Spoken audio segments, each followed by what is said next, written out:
Alright,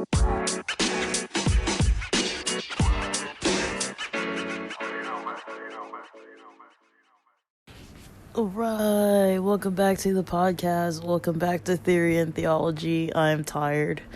Got a birthday weekend coming up this weekend. So I'm taking the next 2 days off. So tonight's my official night off, first night off. So why not record some podcast episodes? So on this podcast, we usually talk about cultural topics, different belief systems. I like to listen to other people's content. I mean, I consume mass amounts of content, especially if I'm home all day. I tend to just consume.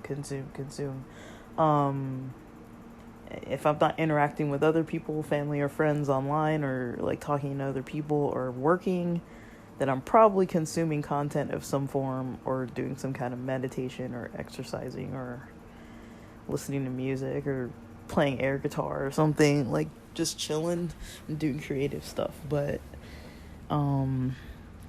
there's a YouTuber, TACO Tarantino. I'm not here to like say negative things. When I review other people's content, I like to keep it positive and focused on the stuff that I found interesting, entertaining.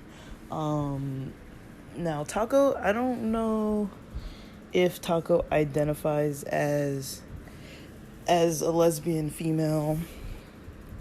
I believe at one point they did. I don't know right now. I fell out of watching the content just naturally fell out of it. Like, I still liked it, but there's no reason why I stopped listening or watching the videos. It just, so Taco used to record a lot more videos about like lesbian topics, more about like sexuality and experiences, like with hookups and different things like that, and just like LGBT stuff. But I don't know if that changed maybe during the Rona, or if, I don't know. Like, I haven't really stayed so caught up, so I'm just kind of jumping in since last night. And then I came across I kind of like the long length content, so I thought it was pretty cool. Today I listened/watched the episode by Taco. So the channel is TACO. It looks like there's a space between each letter, and the episode is called Super Gremlin, and it has an emoji of like a yawn and like a little, I don't know what that is, like a little devil or something. It's from 4 months ago. And I got 59 minutes into it. There's another 20 minutes-ish left. So spoiler, I'm going to be talking about a lot of the content that I heard on there. Give a quick recap of it, and then talk about the topics that I found interesting, kind of surrounding money, mental health, social skills,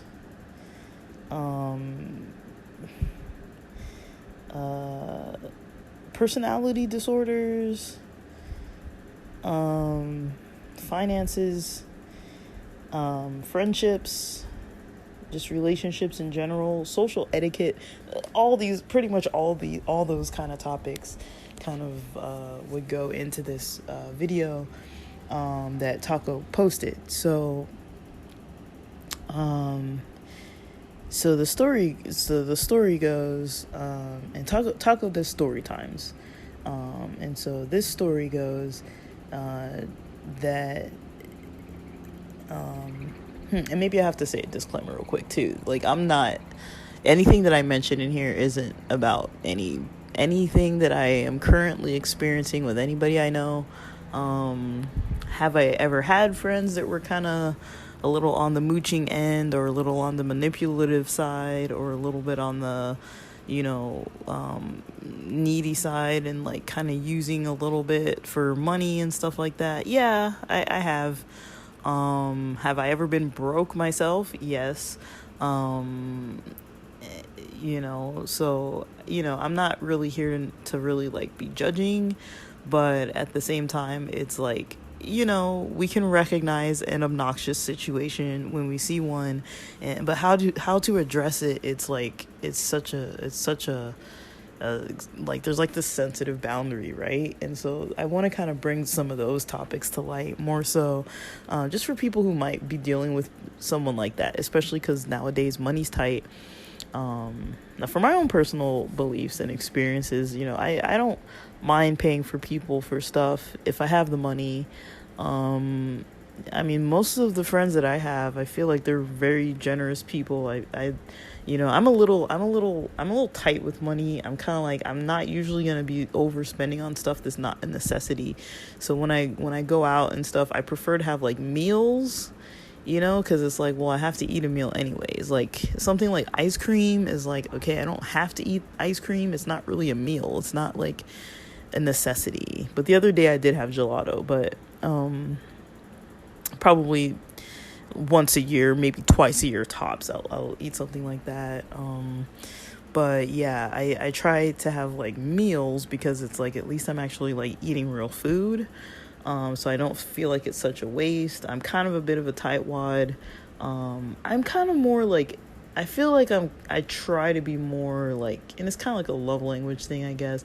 I try to be more like spend time with people, whether that's online, on the phone, in person, like hang out. I'm kind of more like, that's how I'll usually contribute to relationships, is I will show up, like, there are big events I'm definitely going to have to miss in people's lives, like, unfortunately, the baby showers, the weddings, things like that. But usually when I plan to go, I try to actually do it. And if I'm not sure if I can make it, I'll usually say, and so I don't think I have a reputation of being like flaky or uncaring. I don't necessarily go out of my way to just like pay for people with stuff, like buying people stuff. Christmas, I hardly ever buy people gifts. Birthdays, I hardly ever buy people gifts. I'd rather take somebody out a little bit, or just like buy them a drink when we're out, or like get them a snack, or pay for their Uber, like just little things. But I try not, because the reason why is because I know I'm a tightwad, and I know I get a little bit like irritated about it a little bit when I feel like someone's kind of like taking advantage. But I haven't had anybody like that in my life for like at least 10 years, if not more. I don't really know anybody who's like that right now that I actively see. I know people like I still have them on my social media. I know people who are like that, or who have been like that. But I do try to be cautious about like the judgment, or just like noticing someone else's situation, because sometimes, like, a lot of us have had times in our lives when we didn't really have like a good job or money or whatever. It doesn't mean like you can't hang out with your friends. I don't want to be that person that's like, well, if you don't have any money for yourself, then we can't hang out. Like, I'm not really like that, but it's kind of like, sometimes it's like, you got to judge the situation. Like, is somebody really going to want to pay for you for all this stuff? And especially like if you don't have money, just to be courteous, to ask, to bring it up beforehand. Like, maybe it's embarrassing, but it's like, yo, like, you don't want to be like overextending someone else's wallet. Like, if you don't have the money, just speak up and say something. And if somebody is in the mood to be generous, then they'll spot you. But also, like, if you need to pay somebody back or something, pay them back, but yeah, I'm not really, this is Taco's story. This isn't my story. So I'm not talking about anybody that I know. I would probably, hopefully, never say all this stuff about somebody I know, or never have to. But I know it can be hard to not be kind of venty when you're kind of like online and just like venting about stuff. I try to be careful about what I say. I try not to be like just like being like that, but I don't know. Sometimes when you're mad about something, it just comes out. Let's just be honest. That's just kind of how it is. Like, but yeah. So Taco's story goes. So Taco, two friends, that were sisters, to each other. They were sisters to one another, and then a fourth friend, who was a friend to the sisters. And Taco kind of knew this fourth friend. They were kind of buddies, but weren't like as close as this fourth friend was to those sisters. So they decide in advance they're going to take this trip to Miami, Florida. And I don't know where they all live. I want to say it sounds like Taco lives in northern Georgia. According to some episodes that, some stuff was mentioned. I think they mentioned something about like, I don't live in the south of Georgia and KKK land, like made that kind of comment in one of the videos. So I was like assuming like northern Georgia, somewhere in the south, in the south, in the American South, the North American South. So I'm not sure if that's where they were flying from, but that's kind of what it sounded like, that they live in potentially northern Georgia. This trip was planned a little bit in advance to fly. All four of these people were going to fly to Miami, Florida, and have a trip for some amount of days. And so what ends up happening in this story is a lot of situations where there seems to be some patterns that are being kind of repeated, like I guess I would say like obnoxious patterns that people are putting up with, right? So that's one. Not just from the trip, but it seems like the fourth person has obnoxious patterns revolving around hanging out and having other people pay for them for stuff. Has obnoxious habits of getting kind of like acting weird when people aren't offering to pay, and getting weird when people offer to pay, just kind of feeling like I'm the victim, and has like a mindset of, I'm a grown woman, I take care of myself. Okay, so that's just what I'm noticing on the surface, right? After I'd listened to like 59 minutes of this story with 20 minutes remaining, I'm, so they had planned this trip in advance. They go to, I think they're like queer friends, I think, by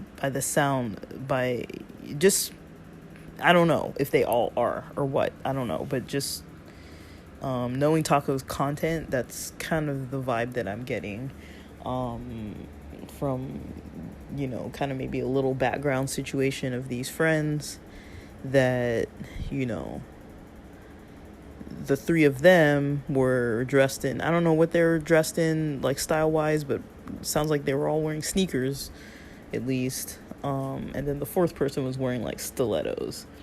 So I'm assuming, the fourth person's more femme-like. The other three are more, like, mask kind of. I don't know. I've never seen the sisters, but Taco's more, like, on the mask-presenting side. T-shirts, fitted jeans, hats, dreads, sneakers. Kind of got some swag going on. I kind of like the style. That's my opinion. I have my own rights to my own opinions. I like Taco's style.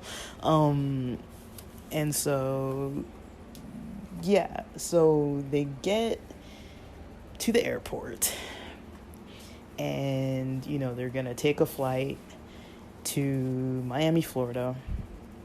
And mind you, like I said, they had been planning this in advance. And so the sisters and Taco already had their tickets, right? They already had their tickets for the flight. They get to the airport. The fourth person says they only have $200 that they can spend on the flight, and they need help covering the remainder of the flight. Mind you, everyone else bought their tickets in advance. So, of course, when you fly the day of, the tickets are going to cost more, like Taco was mentioning, as well as, you know, I mean, I don't know. Just in my head, I'm like, wouldn't you mention that before? Like, wouldn't you mention before you fly to another state that you don't have any money to even afford to fly there, right? So they, you know, I mean, what are you gonna do? If it's your friend, you can't just be like, no, right? I mean, you can, but like, that feels like a bit of a jerk move to make. So it kind of puts the friends in a hard space, because you're like, well, you know, even if they want to say no, it's like you're already there with your bags packed and you're literally about to board a flight or get in security lines at least, and it's like you don't even have a ticket. So either you send your friend home and they can't join the vacation, or, you know, I mean, what other options are there but to pay? So the three of the others pitch in, pay for the ticket. Taco said between $40 and $80 each of them pitched in. So I don't know how much the ticket was extra, but it sounds like somewhere between let me see if I can even freaking do math in my head right now. I'm a little bit stoned, so this might not work for the math part. So somewhere between $120 and $240 extra on the spot, right? Somewhere around that range, at least over $100 that they're all splitting this on the spot, right? Haven't even gotten on the plane. Like, nobody's like, what if they didn't have the budget for that, right? Like, what if they had calculated out the whole trip for their own personal expenses and they didn't have the money for that? Like, I've done that before. I've gone on trips where I wouldn't be able to just like spot somebody for like Ubers and tickets and hotels and all this kind of stuff. It's like I've gone places where I'm like, I know how much money I need. Like, I not really like so focused on, you know, everybody else being able to spend my money, you know. But I looked things up. I looked up how much it was going to cost and looked up all the different things and, you know, knew how much I was supposed to be spending. So I've gone on trips like that. Like, it's not ideal, but it's like, you know, I've gone on trips where money's been tight. And, you know, and I've also gone on, well, I don't want to call it like a trip, but like a last minute funeral during like Thanksgiving, for example, halfway across the country, where it's like that costs a fortune and I couldn't like afford it on the spot like that. Plus Thanksgiving weekend, one of the most, you know, highly traveled times, to be buying that ticket within like 3 or 4 days of travel. I mean, that's way too, you know, too expensive. I think the ticket turned out to be like $700-800 something dollars. Way too pricey, right? So I mean, I kind of get it, like traveling without funds, I kind of get it, but I can't really understand traveling completely without funds when it's not a necessity. It's not a business trip. It's not for a job opportunity. It's not for school.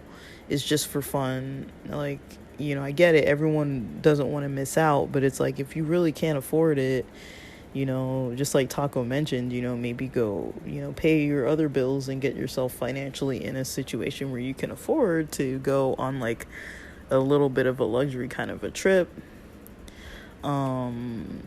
So yeah, they get on the flight. They have some little snacks that they get, because I think Taco mentioned it was Delta, because Delta gives snacks, at least did at that point. They get to, you know, Miami. They go to the Airbnb. This fourth person complains that, you know, the others planned to get an Airbnb. Was saying things along the lines of, oh, there's not even a lobby where I can hang out in, or like somewhere to get like free breakfast in the morning and stuff like that. And it's like, first of all, you didn't pay for this. Second of all, you didn't plan any of it. And then complaining and making it negative on top of that. And then they go from the hotel, like, or from the Airbnb, you know, they're getting dressed. That's why I mentioned, like, kind of what their attire was. And they get dressed. They have plans to go to this hookah lounge. They go to the hookah lounge in a Mercedes 2-door. I don't remember if it was a rental. I think it was a rental that the sisters had rented. Again, the fourth person's complaining, like, why do we have a 2-door? Like, what am I gonna look like getting out of this car? You know, and mind you, nobody else seems to be commenting. Just that person's just kind of making negative comments. Again, they didn't pitch in for the car, and it's a Mercedes. It was kind of a pricey car, and, you know, they didn't pay for it, and, you know, they're complaining about the ride. They get to the hookah lounge. It's a $15 cover to get in. The fourth person needs somebody to spot them $5 to get in because they only have $10. Taco mentioned that they were traveling with maybe $100 on them, but I don't really even know, because at that point they'd only spent $5 on top of the $200 at the airport. $10 on top of the $200 at the airport, knowing that they were already short for that ticket to get to Miami. And then, okay, so they get to the hookah lounge.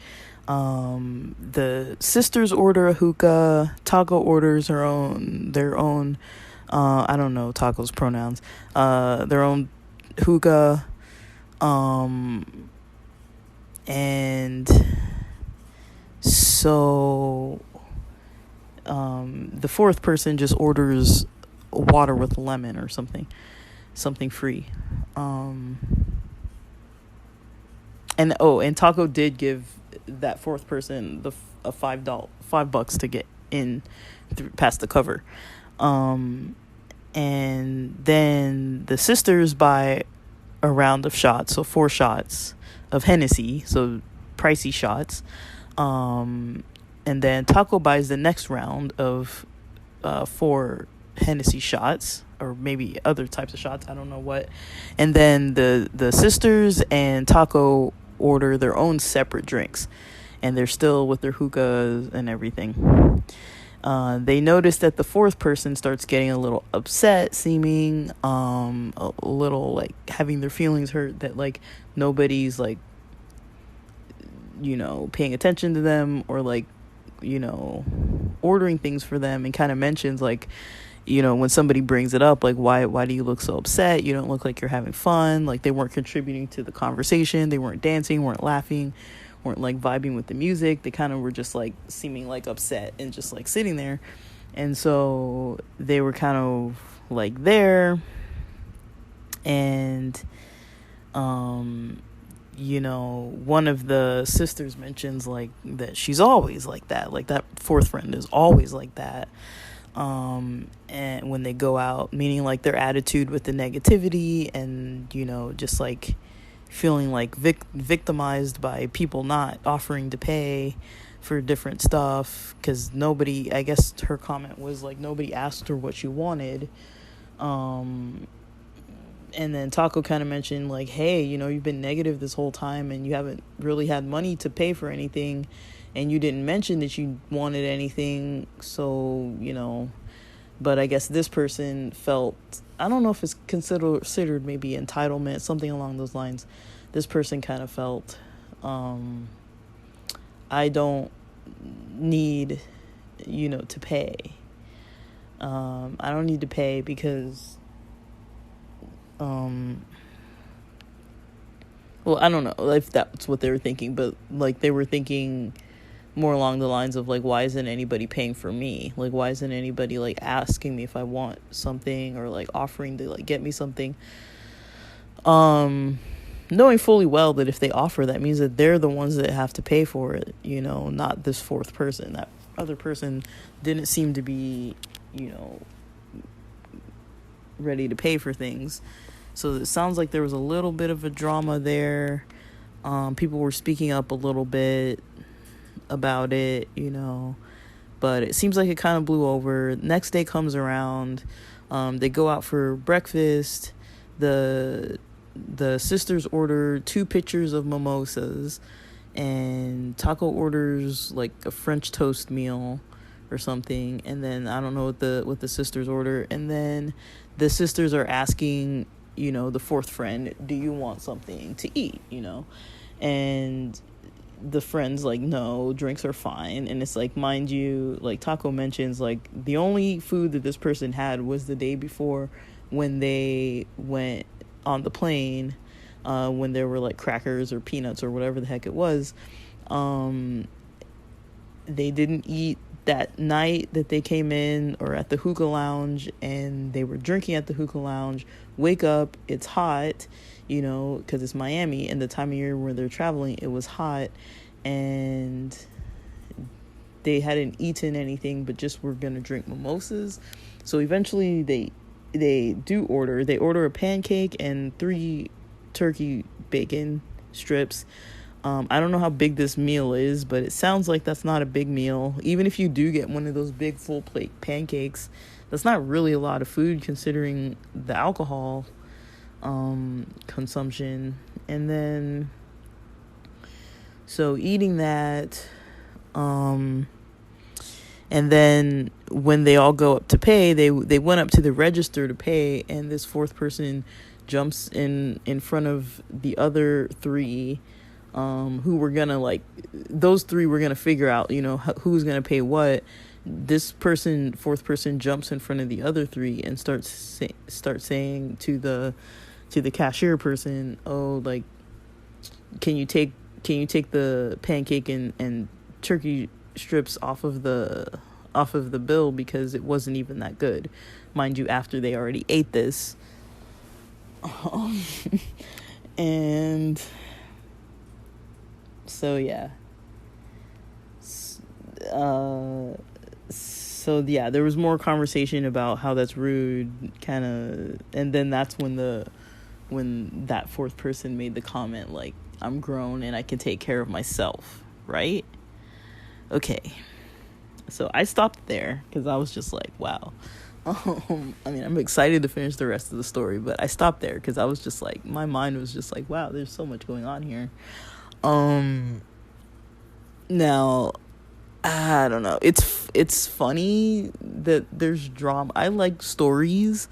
Sometimes I like dramatic stories. This is a dramatic type of story, but also it's like, for me, I don't know. Like, I'm not saying like I wouldn't be judgmental about somebody if I was one of the other 3 and that was the fourth friend who was there, acting like this. I can't say that I wouldn't have my feelings hurt by it or be upset by it.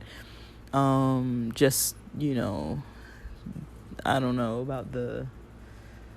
the thing that I would say that I personally would struggle with a story like this, with not Taco specifically or any of those friends or anything. The thing that I would struggle with is the judgment surrounding it, right? Because like I kind of try to pay attention to that, and it's really something that's hard to pay attention to, especially in like social settings. It's like, I try not to be gossipy. I try not to be just like judgmental and things like that. Like, I don't think it's a helpful method in any way of interacting with people, but it's also hard to really help it, and it's hard to not feel that way. And so kind of where my mind kind of goes is like, how far is too far to be like judgmental, right? Like, is it okay to be like in your mind like, okay, this person's being really obnoxious, right? And then speaking up about it, like kind of how Taco was speaking up about it and saying like, look, you're being rude to the people who are paying for you. You're not even seeming like you're grateful. You're having an attitude. You're complaining, talking about all this negative stuff, like the food wasn't good, the food wasn't good, the car wasn't good enough, the Airbnb wasn't good enough, all this stuff, and also not paying or pitching in for anything, and knew fully well that they didn't have the money to come on this trip and do all this stuff. And it's just kind of like expectations now that others are gonna kind of like pick up the bill everywhere. Not even saying like, it doesn't sound like they were even saying like, okay, I'm gonna pay for you, I'm gonna pay you back, or like being like more communicative about it, like, hey, I'll pay you back, or like, even if it's not openly out, like just like even texting somebody.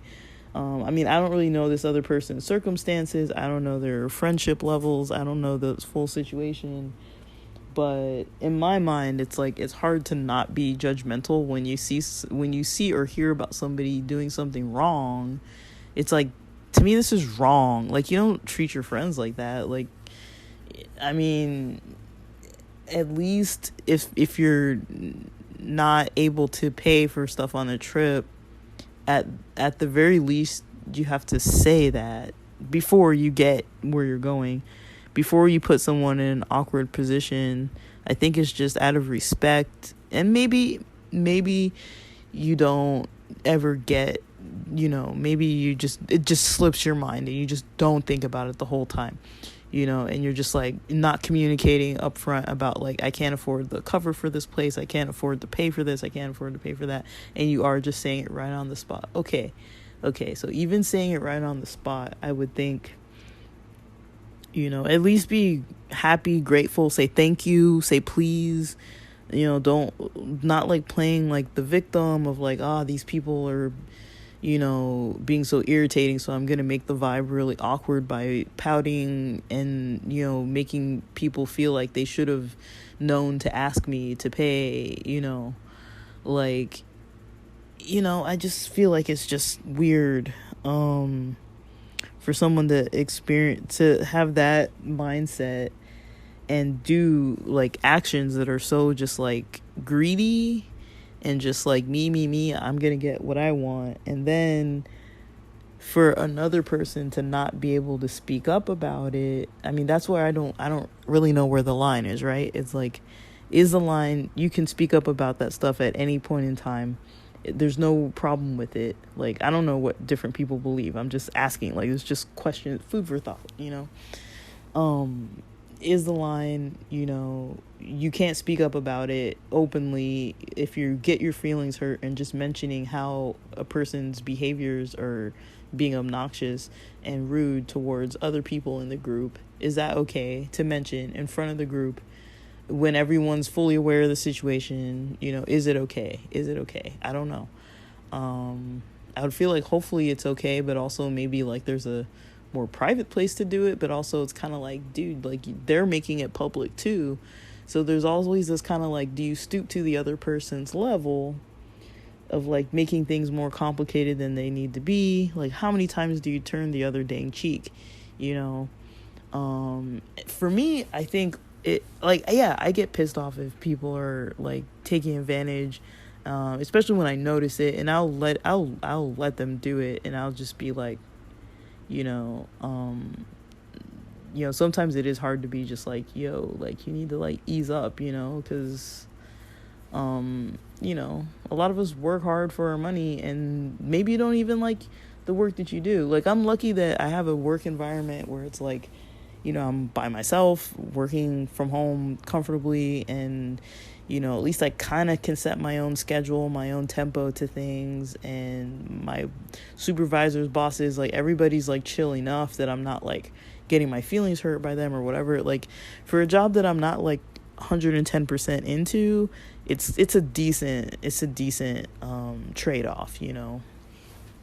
There's some decent trade-offs. Like, nothing's gonna be 100% perfect, but this job, I'm like kind of over it, but it's like whatever. So even knowing that I have to go there and this is how I make my money, it's like, in a way, it's like, dude, I went through a lot to get this money. I'm not trying to like hand it out to people who don't even like care, who aren't even respectful towards me, or don't even like, who call themselves a friend but aren't even acting like it. But also it's like, I don't know, like this is kind of where my struggle comes in, because it's like there's a part of me that's like, it is fine to put somebody in their place, and there's another part of me that's like, it's not.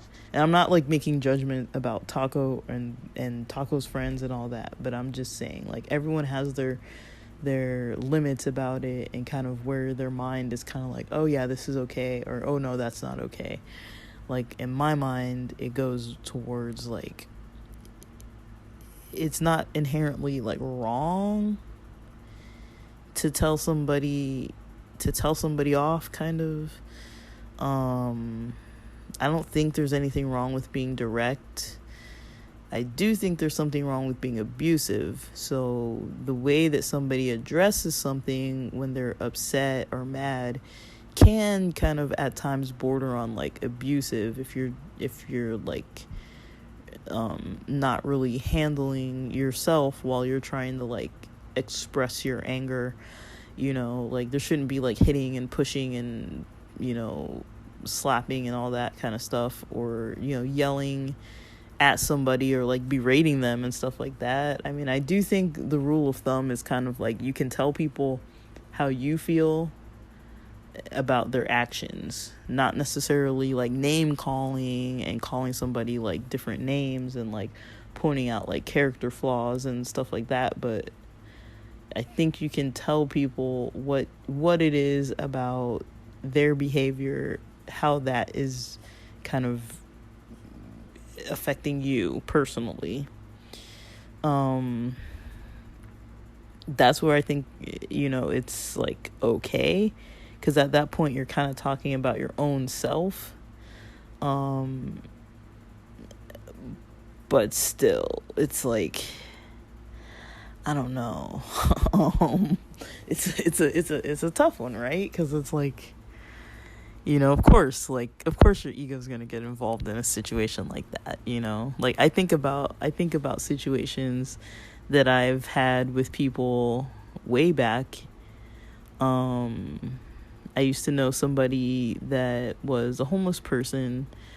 I knew them because of church. So, I would give rides, because they had kind of like physical issues a bit too, like with their size, where it's not like they could just easily just like be walking all over the place. So it was a little easier for me to just go pick them up, even though they lived where they stayed. They were homeless, but they stayed in a spot that was like less than one light away from the actual church building itself, right?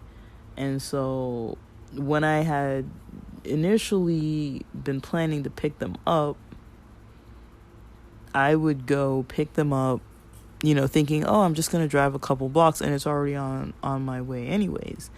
But no, they wanted me to drive all the way, like nearly like 45-ish minutes into a city in Orange County to go pick up their friend, but the way they wanted to do it was me pick them up close to the church. So we're already within a light from the church, right? I'm coming from my house, which is like about 25 minutes from that church, get to the church or near the church to pick them up. Within a light's distance from the church, they want me to go all the way to Orange County. Mind you, this is LA, Orange County. It's not like it's close. It's not like there's not traffic on Saturday afternoons. So I'm driving all the way across town to go pick somebody up, bring them all the way back to pretty much where we were just at, near the church. And then after church, drive them all the way back home again, and then come back again. And then this same person wanted, the homeless person wanted to still hang out, because I would hang out with friends and they would still want to hang out, still get rides, with me, with other friends, whatnot, go out to dinner. Other people were paying for their meals. And this was like, I feel like a lot of us kind of did it because this was a church person. And so it's kind of like sometimes you keep it in your mind, you're like, okay, I'm just kind of doing like a good deed of service so these people can have fun with some group of people and, have some new friends and go out some. And, it's like once a week, whatever, you know. I wasn't necessarily like happy about it. This was like during the economy crash of like around 2008. So I was looking for work, not having an easy time finding work. When I did find work, I was way underemployed. Was applying for grad schools, for a PhD program. Was studying all the time. For me, things were a little bit miserable, but I hung out at the church all the time because I was like, there's nothing else to do. So I would go to church on Saturdays and have this whole scenario with this person and their friend and all that. And they would just make comments about stuff like how I was never smiling. I mean, mind you, my life wasn't like ideal at that point. I was like, dude, like I just got out of grad school and now I got to go back to grad school because I can't find work. It's like nobody wants to go through all that school and then just not be able to find a job that even really pays. I got a job tutoring, $20 an hour, but it wasn't even a full-time job. It was just like maybe like at max 3-4 hours on a weeknight because I'd have to tutor when the kids weren't in school, or on a weekend night or weekend times or anything. I didn't have benefits. It was $20 an hour, but I was driving at least 20 to 30, 40 miles in LA traffic one way, and then back again. Sometimes I had students split up, as far as like not back to back. So I might have an hour or 2 hours between where it's like I can't come all the way home and then go back and all the way home and go back. And so, it just wasn't ideal. But I was like, I'd much rather work and have like some kind of a schedule in place and making some money, even though I was losing like half my paycheck every night just from like driving, And so when it came to the weekend, and then it was like, now I'm spending more money driving, like all my money was going to like gas. And basically when I would go out on Saturdays to like go out with my friends, I don't know if I was saving. Oh yeah, I was paying for like grad school applications. I think every so often when I was studying for the GRE, I'd pay for like, I don't know if I paid for tutoring, or I think there was a tutoring class I took at like Cal State Dominguez Hills or something. Like I took some classes, and so my money was mostly going towards just like a little bit of entertainment. I guess you would call it community service, helping these people. And then otherwise, just the little times that I got to get out. I didn't get out as much as I wanted or anything. And, one of the last interactions I had was before I moved, because I'd been hanging out with this person for like a year and a half by this point. And right before I moved, they were acting really weird, and like there was some miscommunication between like where they needed to be. I don't think there was miscommunication, but they were acting like there was. But basically, I had told them, because I had like a going away party. It was me and another friend that were like moving out of town. They were moving to Chicago. I was moving down to San Diego. And me and another friend were moving out of town. And we basically said, like I was at my family's house that was maybe 20 minutes from 20 minutes from where we were going to have the going away party dinner. And it was going to be like 5:30 p.m. on a Friday night. So people were coming after work, like right after work. People came straight from work at 5 to get there around 5:30, 5:40. I told this lady and her friend, meet me at my parents' house and I'll drive all of us there. But no, the friend that she wanted me to pick up in Orange County, she decided to go pick up the friend in Orange.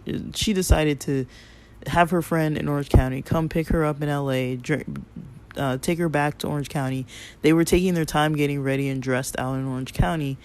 And, when I was about to leave, it was like 30 minutes before I needed to be there, because I was with one of my friends at my place. 30 minutes before we needed to be there, knowing we'd be about 10-15 minutes early. The other friend is all the way in Orange County. This is Friday evening, in between LA and Orange County traffic. Like, there's no way, even if they left at that time, there's no way they would have gotten there like by 5:45, and this is like 5:50. It was like maybe five, maybe let's say 5 o'clock, 5:05. So traffic is just about to be starting, pretty much the worst traffic of the whole week, pretty much. And we get there, people are trickling in. Some people are texting in, oh, we're going to be a little late. Like, understandable. People are driving across LA in bad traffic. Understandable if you're going to be late. Totally understandable. So I remember telling them when I called them to tell them, hey, you guys need to make sure you leave soon. They asked me for the address, and I said what city it was in, and I remember the address was something like 605 Catalina, right? 605 Catalina. And I told them what city. It was near the beach. And they're coming from Orange County. They say, when they get there very, very late, and we're very upset that we had already started eating our meals, and they were over an hour late. It was past 6:45 p.m., and they weren't even there yet. We hadn't heard from them. They weren't answering anybody's messages. And I'm like, okay, well, we'd already talked. They already, like, I was like, people are coming from work. I'm not going to tell you don't eat. We need to wait, and I'm like, just order, order, whatever. Like, we're going to be here for, hours anyways. Like, if they're going to make it, they're still going to make it while people are still eating and still there. So they get there. I want to say it was 7:30 almost when they got there, 7:30 p.m. They got there, were very upset that other people were eating. They said that the reason why they were so late is because I gave them bad directions and told them to take the 605. They said they thought I meant freeway, 605 freeway, to Catalina, to this restaurant. And so they said they took my directions and started driving on the 605 and got lost. And I'm like, that doesn't sound normal. It doesn't sound normal at all. That doesn't really sound like what actually happened. Like, if you're going to be driving that far, you're not going to not know where you're going. And so I don't really think that was accurate. But then, they were just acting weird about it. And they're just like, well, you're never happy when we see you, and you're never smiling and all this. And I'm just thinking, dude, I've had a shitty year. I don't need the smile when I see you. I don't even want to go to church half the time. Half the reason why I went to church most of that year was because I was taking them to church. I wasn't really going because I wanted to go. I probably wouldn't have gone because when I'm kind of having a rough time, I tend to just want to be by myself.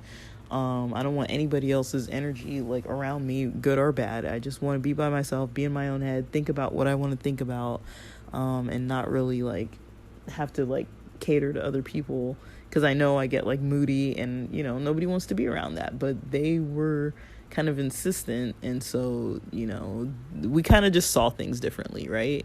We saw things differently. So those are the types of people I've been around, and others. But it's when it comes to a situation like that, it's kind of how do you handle it? How are you expected to handle it?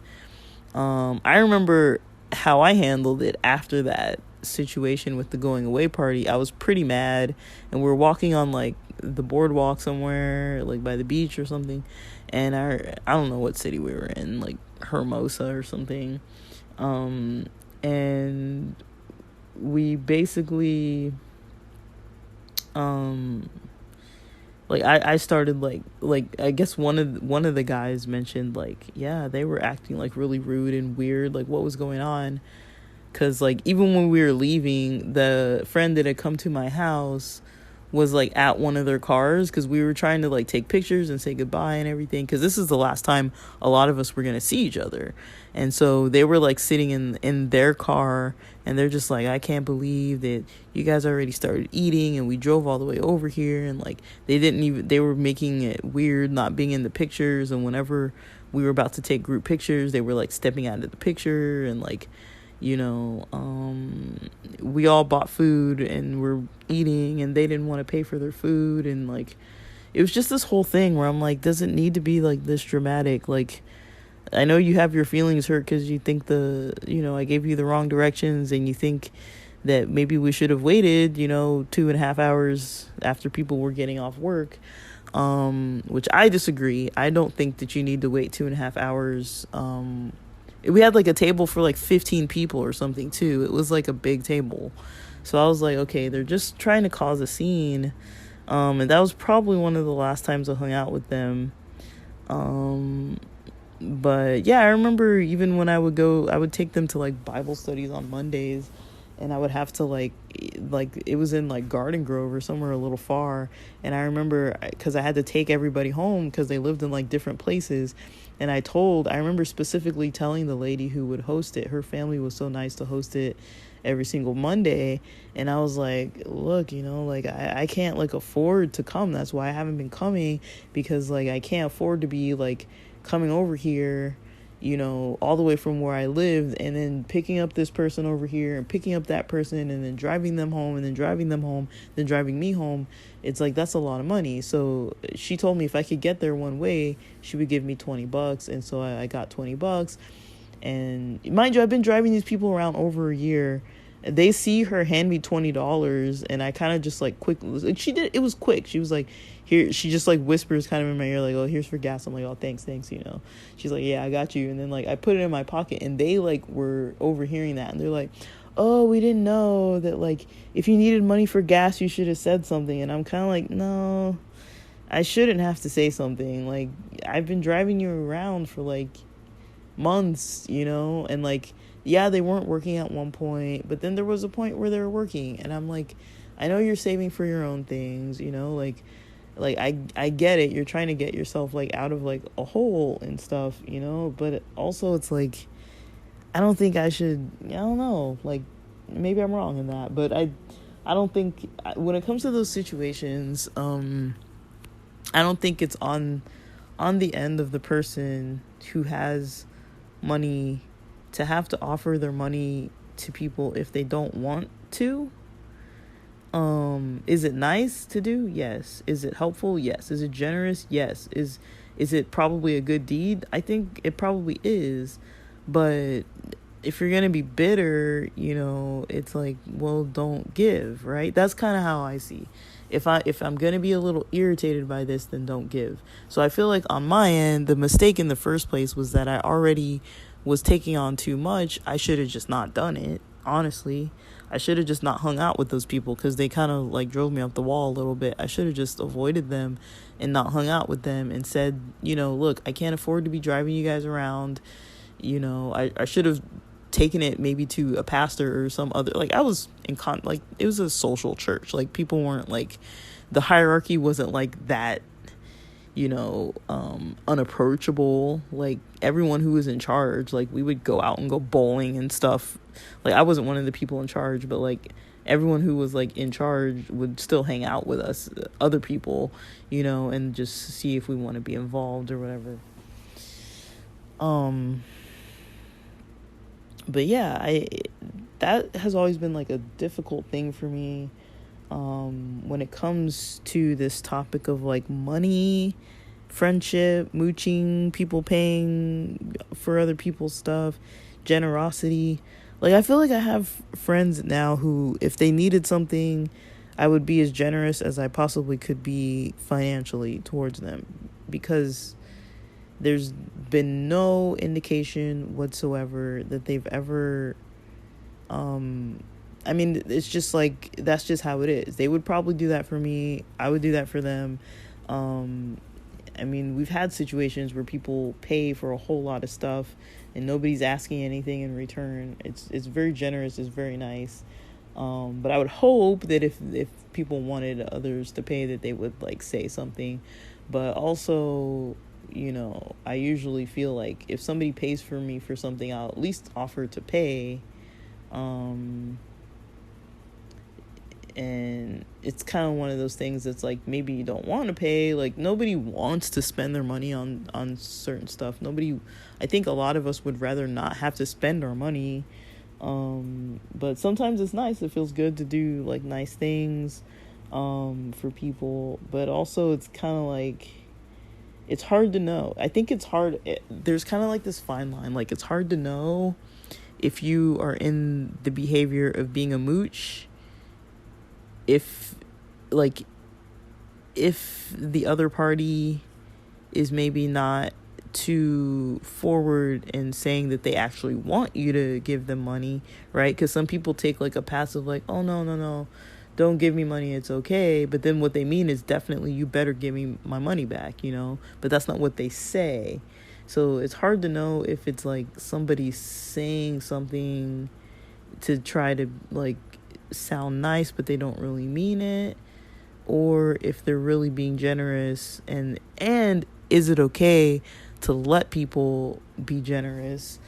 That's another question that comes up, because I was always taught at a certain time, like I think in college, like I mentioned before, I used to hang out with adults that were of different age ranges, like older than me, and so I definitely learned a lot from them, and they would kind of teach us like better social skills and stuff. And there was this one guy who was super awesome. He was from Australia. He was like he was from Australia, but I guess Chaldean of background, and he was really cool. He's so generous, always had us over. Like, he would buy like full on like 10 large pizzas for a small little group of us. He would have us over watching movies, 1 or 2 movies on Saturday nights at his house. He would drive us all over the place. Super nice, super sweet family, very generous. They would get us breakfast a lot of times in the mornings. Breakfast, tea, stuff like that. Like, just like Krispy Kreme donuts or whatever. But I mean, like, that's still so nice for someone to buy. And they're not doing this once. It's like for months, maybe even years. Like, every day, every Sabbath morning, they would like bring our Sabbath school class breakfast after we'd been up, and also let us come over to the house and hang out all hours of the night. Like, they were really cool people. And it's like, he was the one that was saying, sometimes you have to let other people be generous towards you. Like, you're doing them, it does have to be give and take. So you can't just like give, and then never accept a gift from somebody. And you can't just take, and then never give to somebody. But it's hard to know what that balance is. I've definitely had friends that would, buy pictures and buy drinks and buy everything for everybody.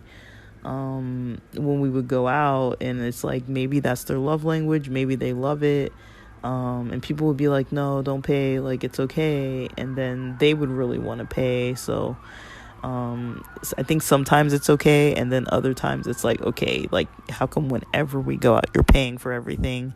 When it gets to that level, sometimes I'd get like uncomfortable, where it's like, you don't really need to pay for me for everything. Like, if you see me out, is usually because I have money, and if I don't, I'll usually say how much I can spend. But yeah, I think it's just a challenge to know, like, what's okay, what's not okay. I like to think about like social topics like that, because I know I'm not the only one who's ever come across something like that. But it's just interesting to think, yeah, and when it comes to like judgment, it's like, that's something that comes up, like, is it judgmental?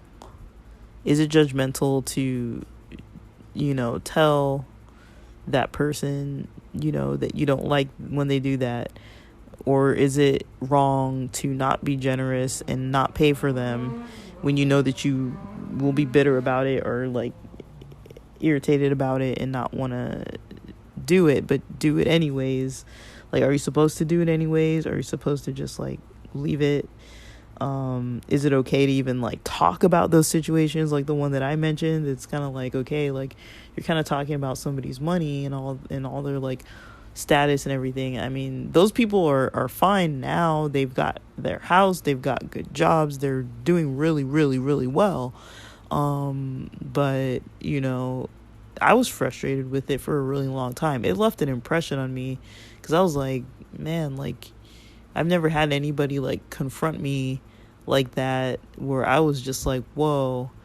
But yeah. But yeah, it really was kind of like I was offended by it, but also I do think I should have gone with my gut instinct and just not helped them when I noticed I was getting like bitter by it. I should have either asked other people at the church to support with it. Like maybe I'll do the first weekend, and then someone else will take the second weekend of the month, and someone else will take the third weekend of the month. I just felt like, you know, it wasn't kind to myself to get myself to a point of being like bitter. So I can judge other people all I want about it, really, and I can say, hey, they shouldn't do what they were doing. Just kind of like expecting so much of other people, of not paying, you know, when they know, you know, that they were supposed to pay, acting like they were the ones being the victim because other people didn't want to like bend over to like pay for them with stuff, and making it overall an uncomfortable environment, and like making like comments about, you know, other people when they were just trying to be nice and helpful, and, you know, saying that other people had an attitude or something.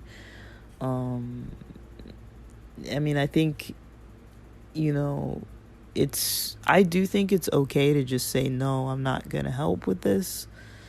But I think it's a struggle. It's a struggle to be like, no, I'm not going to pay for this. There's this kind of like, I'm not going to pay for it. I'm not going to pay for it, you know, because I'm going to get upset. Or for some other reason. And just like, is it greedy to be like, this is mine. This is my money that I worked for, that I got. You know, I shouldn't have to spend it in any way that I don't want to spend it, you know? I mean, for me, these are kind of like hard questions to really answer, because it really goes like situation by situation, person to person, like. But I kind of wonder where's my role. I'm not saying that this is something that I'm even expecting to come up anytime at all, but it's like when it comes in general to like people feeling wronged by someone else, you know, I do notice that it's like, okay, like, yeah, I can blame someone else all I want. I can blame them and they're in the wrong, but I was in the wrong too. You know, like I wasn't in the right for keeping on doing something and then me having like a negative attitude about it I was having a negative attitude about it because it was just one more thing on my plate. So I was just like, dude, like I'm trying to like get mine out here. I'm already broke, you know, and struggling and like living at home and all this other stuff and trying to like move and do all this stuff that I want to do. And then there's someone else that I felt like is just like taking advantage. And I'm like, it's not like I've got it made, you know. If I didn't have my parents in their place, you know, it's like at that time I would have not had a place to be.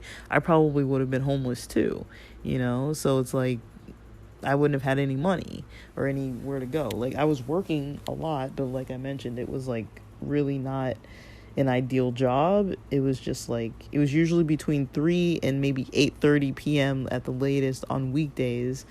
And it was far away. And it didn't pay well considering the distance I was driving, and I'd have to get like food and stuff too, because like if it was like around dinner time. But yeah, the job itself was fun, but I mean the whole point was that it wasn't a good job for what I needed to do, and I was having to make more steps. Like I kind of expected my life to look a certain way, and I was like, all right, I just got out of grad school. I'm gonna, I'm done with grad school. I'm gonna, try to, you know, at least be involved in church, so I'll have like volunteer stuff to do. But I wasn't, I was doing other stuff with a cheerful heart, but there were definitely a lot of us. Like I'm remembering now, there was like a group of like maybe 10, 15 of us that didn't really have good work, or people getting laid off and stuff and struggling financially, and so all of us were kind of hanging out at the church, just like pitching in, volunteering. They'd have food banks and stuff. We would like hang out and volunteer at the food bank if they needed us to sweep stuff, or people to like go to old ladies' houses and like do yard work and stuff. We just do whatever, because like we had no jobs really. We didn't have good work.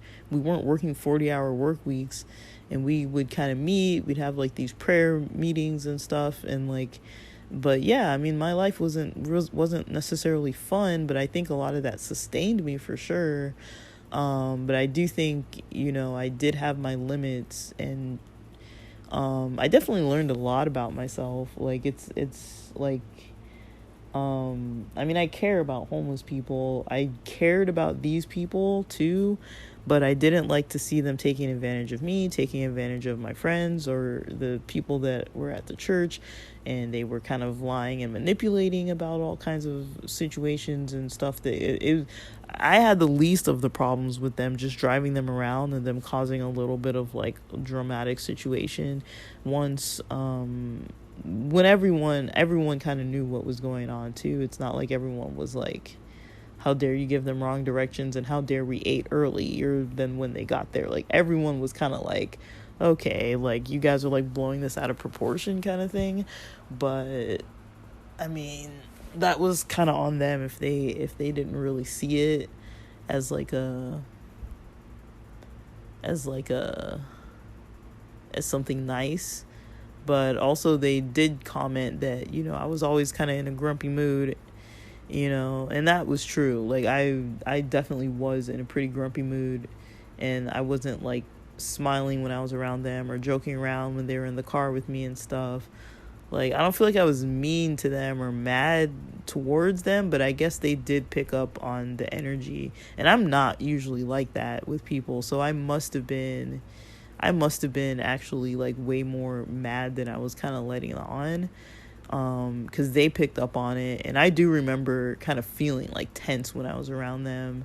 I was just like, I don't like these people. Like I would hear, other friends of mine, how they would talk about like how these people were kind of like affecting their lives too. So I kind of knew all these other kind of people who I cared about. They had stories involving these people too, where I was like, these people are over here just like manipulating everybody, and like everybody's like telling me about it, and I'm just kind of like, whoa, like, they're doing so much stuff.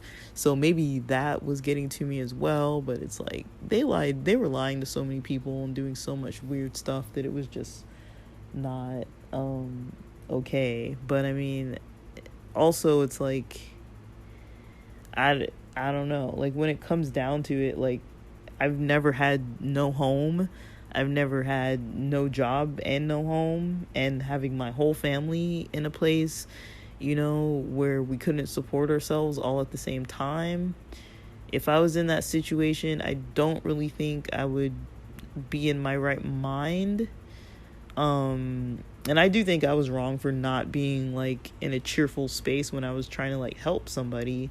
Like now I know better. I know that like if I'm going to be like volunteering or doing something, to try to actually help someone, I'm usually going to try to be like happy about that. But I don't think I was trying to, I think at first I was trying to help them, but then after a while it just became like a burden, like a thorn in my side, kind of like a stack of bricks I had to carry around. That's kind of how it felt. I was just like, not this again. I don't want to deal with these people. because it was like, I had other friends too that weren't like church friends.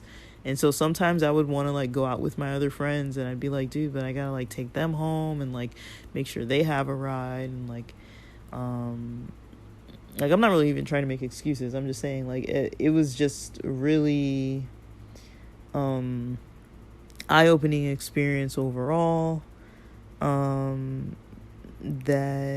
I found really, I mean, like, it's kind of interesting where it's like, it's easy to be mad about something, right? But a lot of times, like, I notice if I'm mad about something, I'm not completely in the right all the time too. Like, sometimes, yeah, there's maybe one party that's like way right and the other one was like completely wrong. But I think a lot of the time it's like all of our actions, and reactions kind of come from different places, and sometimes they're like bouncing off of each other. So if I do something, if I walk into a room grumpy, or like, just not being like cordial towards people, and just like, just kind of like fuming a little bit, but even if I'm not saying or doing anything mean, just like creating like a weird energy in the room, other people are going to pick up on that. So that's going to affect the quality of their day in some way or another. So even something as simple as not being like in an okay mood. I mean, you don't always have to be in a good mood, but I'm just saying, like, in certain settings, it's expected that you're going to be in a good mood, most of the time. Like, if you're volunteering to do something for somebody to help them out, you're expected to be cheerful about it. You're not expected to be like, oh, you guys are burdening me, It's like, and I think they kind of picked up on that vibe. But I think they took it as like I'm an angry person, but I don't think they really knew that I was like upset with them. I just think that they probably noticed the difference between me when I was hanging out with everybody else, because we would all hang out together, and like, they would hang out with the same groups of people I would hang out with, and we would go out to eat and stuff like that. So like, they probably saw me joking around with everybody else and having fun and like engaging in conversation and getting to know them. And then when I was with them in the car for like almost multiple hours every Saturday, and I had nothing to say to them, for months on end, it's kind of like, I'm pretty sure they understood that. But I don't know if I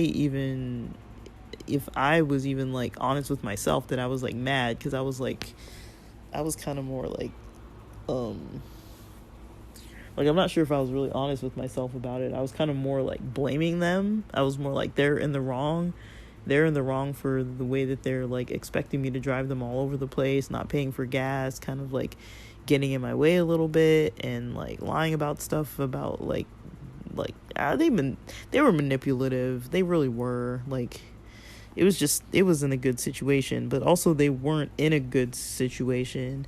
And I wasn't either. I wasn't in a situation where I should have been taking that kind of responsibility on. But also, I mean, I think it's good that I did. I think it was kind of meant to be like that, maybe just as a learning experience. Like, all of us came out of it on the other side. Like, now we're all in better places than we were then. So it's like, maybe we all kind of helped each other get where we got. But at the same time, it's like, I don't really like to think about it that way. It's easier to just be like, fuck them, like, but also it's like, yeah, we were kind of all in the wrong. Like, I don't think they should have done what they were doing, but also I was allowing it. So, like, they weren't like holding a gun to my head or anything. Like, I was voluntarily doing this, and if I wouldn't have done it, I can pretty much guarantee somebody else would have picked up the slack and done it. There was a certain time where some of my friends were like, okay, we'll take them home, because you are always taking them home. And they kind of knew, like, I couldn't really be just like driving them all over town. So every so often, like, some of my friends would be like, I'll take them home tonight or whatever. And I don't even know if I ever spoke up to anybody, but I think we all kind of like, maybe like they would we would all talk to one another. I don't think I told everybody how I felt about driving them around, but I think other people definitely told me about different experiences they had with them. And then they also did ask me, some of my friends did ask me like how I kind of dealt with them all the time, because I think I was the one that was like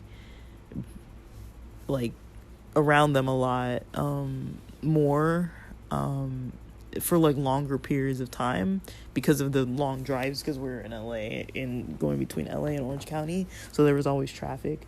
It was either Monday nights or Monday nights, Fridays it wasn't that often, I don't think, maybe once or twice.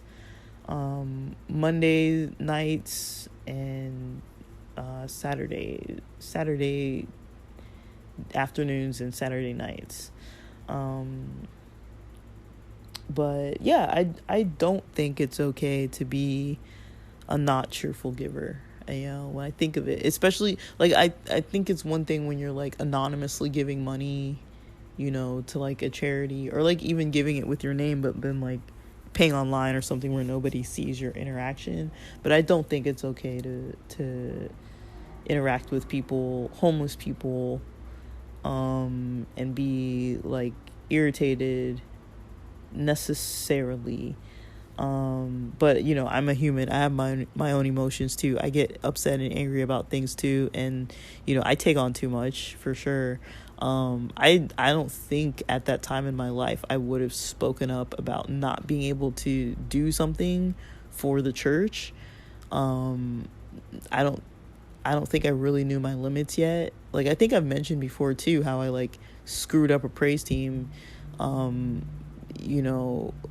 we didn't really practice very good, and I was taking on too much with school, and like just didn't have the energy to like do the practicing, and then we kind of screwed up during the church service the next day, and like that wasn't a good look. But I mean, it's still learning limits.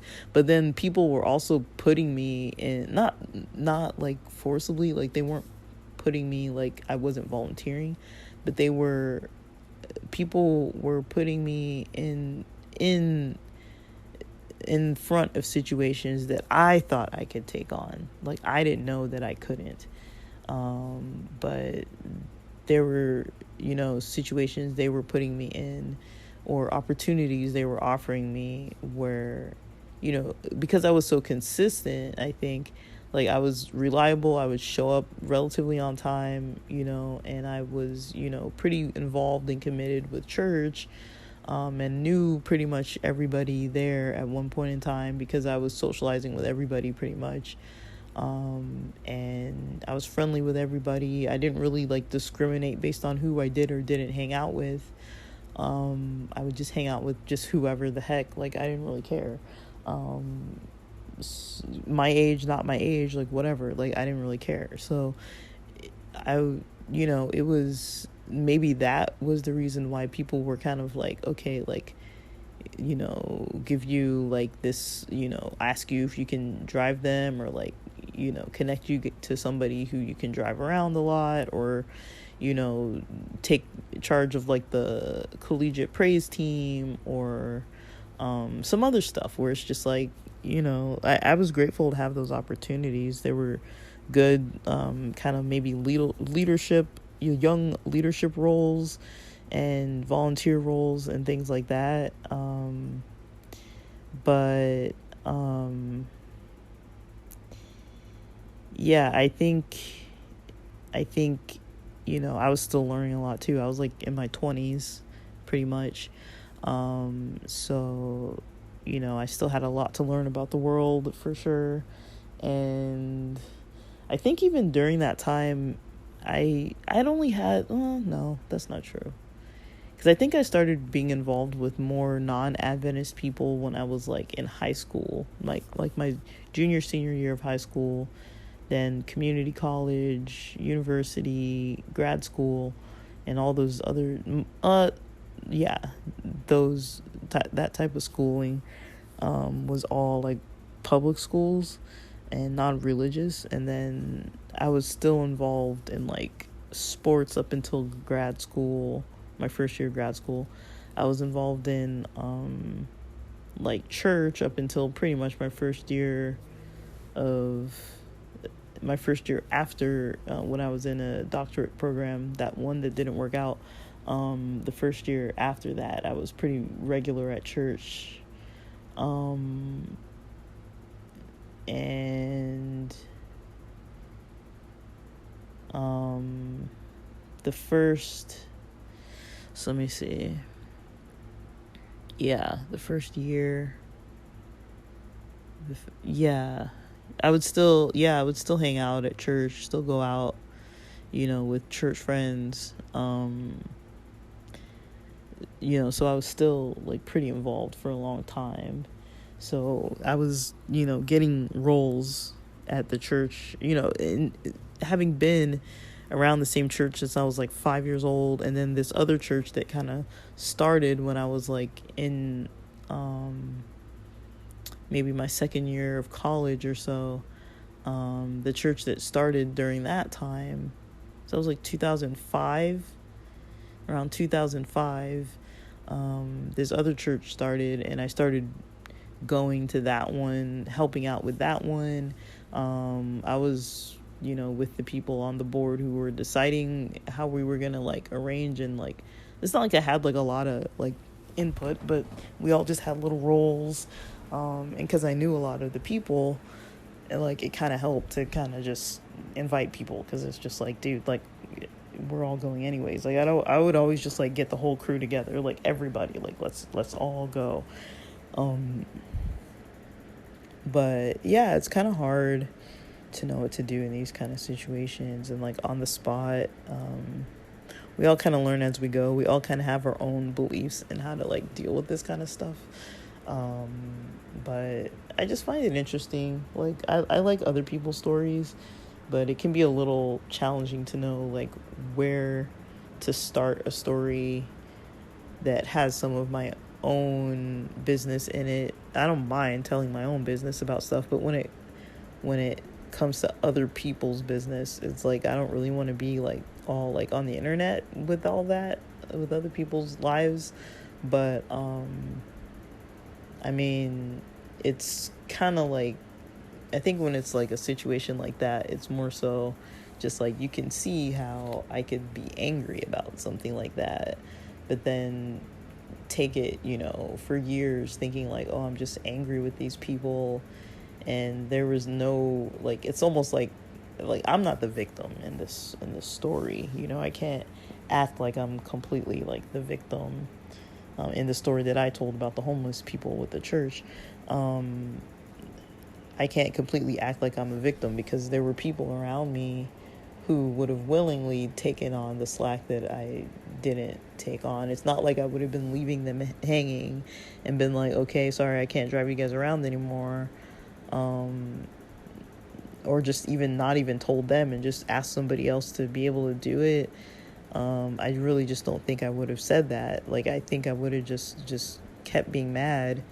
I don't think I ever would have said that. And I remember specifically having the go away party and about to move. I remember specifically thinking, even before the dramatic situation there, I remember specifically thinking, this is my way out. This is my way out of having to drive these people all over the place, is because I'm going to be living in San Diego. I'm going to be nowhere near to be driving them all over LA and Orange County. Like, I can't be doing that, because I'm not even going to be here. And so someone else is going to have to pick it up, and then I'm going to be off the hook. I remember specifically thinking that, but I never thought to mention to somebody, like, I can't really handle this. I can't handle it emotionally. I can't handle it financially. Like, I was handling it financially, but it was taking a lot more out of my money. And gas wasn't like it is now. Like I mentioned, like, that lady gave me $20, and that helped me drive between LA and Orange County that Monday, and then I used some of it again when I was going to drive them the next weekend, that coming weekend. And so that money lasted me like a lot of mileage. Unlike now, $20 isn't going to get you that far. So yeah, she paid for a big portion of my gas. Probably would have been about half a tank back then, honestly. It's crazy to think, but I think it was about half a tank. Maybe a little less, but near half a tank. And so, yeah, I was like, that's kind of how I'm starting to think about things, though, because it's like, anger is kind of one of those things, or like even being bitter or irritated about situations that happened like years ago. Like, clearly I remember this still, but it's kind of like, it's kind of hard to have like the mindset of like, how dare they, when it's kind of like, I did do this to myself too. It's kind of like, how dare they, but I actually like didn't get myself out of this, and I could have. That's kind of how I see it. It's kind of an easier approach to take in a way, because then it's like, yeah, I had a role in this. It wasn't just me and somebody else like doing this to me. It was me and my own situations too, that I wasn't secure enough to go over to like a pastor or somebody. I don't really know why, because I mean, when it came to telling that lady why I couldn't drive to the Bible study that night, because I didn't have the money, I didn't mind, that, but I don't know why exactly I didn't feel comfortable to like speak up about how annoyed I was. I mean, I'm pretty sure I told friends about it. I'm pretty sure I said something to somebody, but I never said that I won't do it. I know there was like a sense of obligation, but I feel like if it was reversed and it was nowadays, I don't think I would do that now. If I noticed something was like overly burdening me, I don't really tend to stick around in those kind of things. At least I wouldn't do it for like over a year like that, where my only way out was like moving to another city 100 miles away. Like, I think I would have said something, or like, hey, like at least try to split the load or something. I don't think I would have, because other people were splitting the load too, like trying to help them with housing and trying to pay for their meals and taking them on errands and stuff like that, and like giving them work so they can make some money and things like that. And at all ends, these people were like screwing over all these people trying to help them. So I'm kind of like, like I know that there was definitely something in them that was just just not doing things the best way. I don't know what they're like now,